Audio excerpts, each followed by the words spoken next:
جو لوگ کافر ہیں اور لوگوں کو اللہ کے رستے سے اور مسجد حرام سے جسے ہم نے لوگوں کے لیے یکساں عبادت گاہ بنایا ہے روکتے ہیں، خواہ وہ وہاں کے رہنے والے ہوں یا باہر سے آنے والے، اور جو اس میں شرارت سے کجروی و کفر کرنا چاہے تو اس کو ہم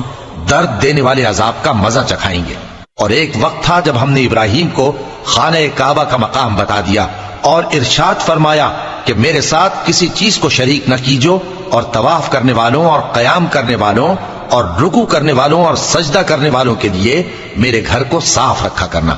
اور لوگوں میں حج کے لیے اعلان کر دو کہ تمہاری طرف پیدل اور دبلے دبلے اونٹوں پر جو دور دراز رستوں سے چلے آتے ہوں سوار ہو کر چلے آئیں، تاکہ اپنے فائدے کے کاموں کے لیے حاضر ہوں۔